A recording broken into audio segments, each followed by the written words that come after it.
about it over the last couple of days quite a lot, I think, and it's quite an interesting conversation we had where we're talking about YouTube golf and the space in general. Yeah. And you kind of had some thoughts about in the next couple of years, like where you think it's go, or even don't know where it's going. What's your sort of like perception with it at the minute? Because it's a bit of a weird spot at the minute. Yeah, I just like I said, I was telling you guys earlier, I think it's just really saturated. I think there's just a lot of creators, which is great. I just think the concepts and ideas are just, they're just, a lot of the things have already been done. It's a lot of the same old stuff. And at the end of the day, like YouTube golf, it's going to keep growing for, I don't know how many more years, but at the end of the day, it is just circled around golf. So golf you can only get so creative with golf. But there's still endless, there's still, I'm going to say endless, but there's still a lot of possibilities to get creative. But you got to always remember, like, when it is circled around golf, the game of golf, you can only go.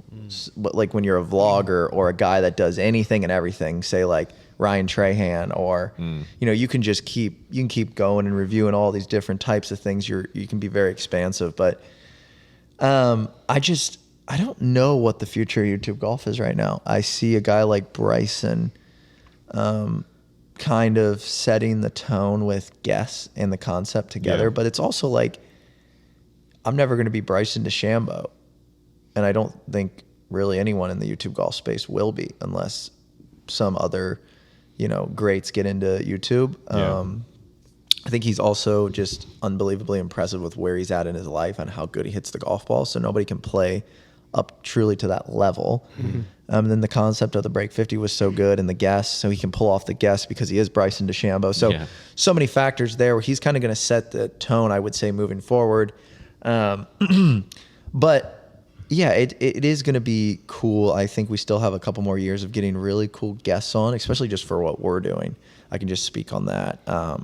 I see a solid 2 years of just really good videos coming out. With just awesome people and collabs and our cut series and Phil. And I just see a lot of really cool stuff happening. But there definitely is, it is getting harder, and just more people are getting into it. But I still think it's really hard to break into the YouTube golf space. Oh yeah. I think it's definitely got more of like an established layer of people, and there are some, I think of like Taco Golf and Sam and those guys who actually haven't felt like they've really been around very long, but have actually kind of managed to get themselves in and sort of be part of, or spoken about at least. Right. You've mentioned two massive tour pros in Bryson and Phil. It wouldn't even be, for me, I wouldn't be surprised to see that more pros get involved. This space could easily just turn into YouTube golfers being tour pros with a channel. It's one of those things that it's exciting, but at the same, there is a little bit of sort of angst and worry that of where it might, how long are we going to be able to do this for? I think that's maybe one of the positives, though, because one of the best things about golf generally is that you can play it, until you shuffle off. Yeah. You can play it into your 80s. As long as you can still move your body a little bit. You can shift the ball Can't wait for that course vlog in 70 years' time. And it's the same with us. Like, can I break my age? Yeah, exactly. Yeah, there you go. Because we've been doing this for 10 years now, and like we're still going. Yeah. So there's people who've been doing it longer than like Mark Crossfield, like me and my golf. They've been doing it for like 15 years almost, and they're still kind of going. Oh. So one of the issues with the oversaturation, if it is an issue, which I don't know if it is we can still go. So there's not that natural drop off of people leaving. Yeah. Everyone's still sticking around. Yeah. The party started like 15 years ago, and the original people who got there early are still there. New people are trying to get in the party, but they're really crowded, and we don't know if we can open up like the side not letting rooms anyone in yet. Yeah, you're not on the list yet. Yeah. You can't come in. So it's like, it's difficult. I always be tired. Oh, like we're dancing. You must be tired. And then I get to the end of the year. I get to like the end of a song, and I'm like, oh man, I don't know if I can keep going. But then But then a banger comes on. banger You're like, comes yeah, on. come on. And that's where you still drink here. another espresso martini or something. Yeah, and- fireball. And then new people come in, and it's like, you know. Oh, Terry, it's great Yeah. to see you. Oh, Joe. Gazza, oh, what you come saying? on, how you going? I knew you. You used to be on tour. What are you doing here? Oh, I've come to this party now. Oh. I can see it. Yeah. Good. I Yeah, blanked like out for a minute. Podrick What just happened Harrington. Podrick Harrington. then? Podrick Harrington. Podrick There you Harrington. There you go. Propping up the bar. Yeah. Yeah, no, and I think when I say breaking in, like, I think I love Taco Golf. Like I've been watching them. You know, I watched their first couple of videos, and they were so dry and just funny. Like it was really like a different sense of humor. Yeah. And the editing was completely different. I was like, this is genius because Yeah. it took a whole different approach. Like Yeah. it was like interesting cuts, like very quiet. They like long pauses. And it's just like, I'm just so engaged because it's not the same old cut, upbeat music. Yeah.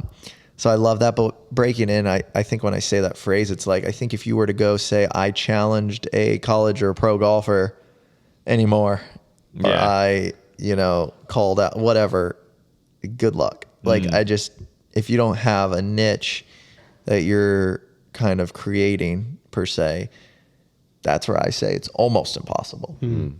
Yeah. Yeah.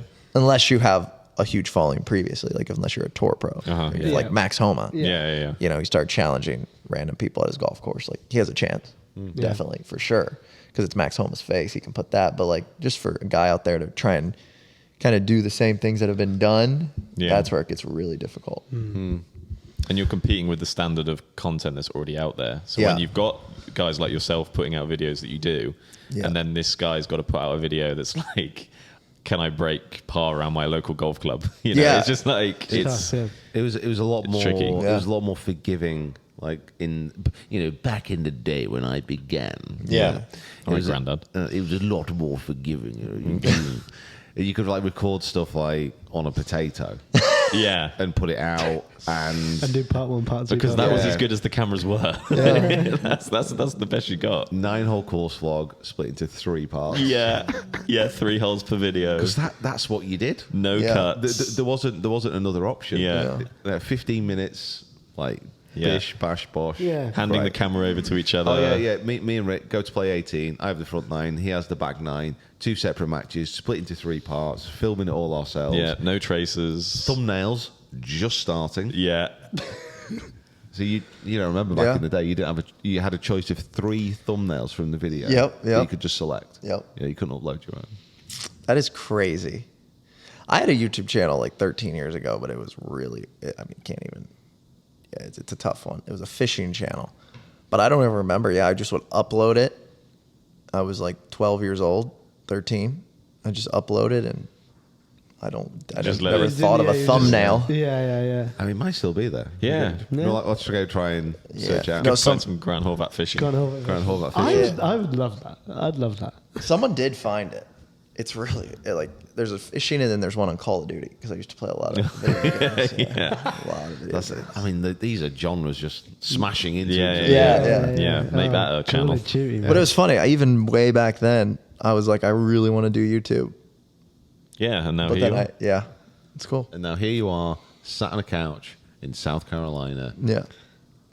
I would say maybe doing YouTube. Maybe. Yeah.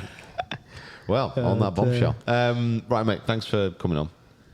We're going to let you escape. Okay, I'm good to go now. Yeah, I think Yeah, you so. can just put the mic and go. Yeah, It's fine. Okay, I'm allowed. And a huge guys. Every time at the end of the podcast, I lose my ability to speak. Is this still the number one and greatest podcast in golf right now? Yeah, why not? Yeah. In Vietnam, I think, or something Yeah, like that. Or like, every week we get up the charts and see where it is. Yeah. Uh-huh. We're always number 1 in the most random of places. I think Okay. Venezuela. Oh, is one? we have a massive Yeah. Venezuelans are huge fans. Yeah. Wow. Yeah. Wow. Guatemala. Oh, we were number 1 in Guatemala for a long time. Guatemala was a big one. Yeah. Estonia. we Like with like massive, NFL Sundays. So here. if you were to go to Venezuela, they'd be like, that is the guy with the rough cut podcast. when that like when when the stairs went up to the plane and we walked down, there'd be a whole like welcoming party. Do you know, like when you go to Hawaii, they put like the flowers around your neck, maybe whatever the Venezuelan equivalent is. Yeah. Oh, it'll be absolutely off the chain. They have like viewing parties in Venezuela. Like when this comes out, they have live. You know, the bars are packed. Yeah. Do you know that meme where it's like it's a bar, it's just full of people, and like I think it's in England, and like England score, and like everyone chucks the beers up, and everyone's dancing around. Yeah. I've seen those. Music starts. That's when you get off. Everything goes. They go absolutely wild. Yeah. Yeah. Viewing figures are nuts. They can't get enough of us. Kieran's a god over there. They've got shrines to Kieran. He's just sat cross-legged like this. And everyone just like rubs his head as they walk past. Yeah. He's got a big like shiny head. The ultimate rite of passage is they shave their eyebrows off, like in homage to his father, just because it's like I feel like I'm part of his family now. In fact, they're not actually statues of Kieran. It's just like his forehead. It's just his eyebrows. It's just like a slither on like a stand. It's just like slightly arched, really unusually dark eyebrows. Yeah. So thank you, Venezuela. We love you. Yeah. Sure. And Guatemala. And Guatemala. Can't forget Guatemala. Sorry. Yeah. So now we're going to end the podcast. Thanks for listening. Thanks for watching. Make sure you go check Grant out if you haven't already. I'm sure you already have, but if not, Grant Horvat fishes. It's really good. Guys, thanks very much, and we'll see you next time. Cue the outro music. Cheers. Goodbye. See you later. See you guys.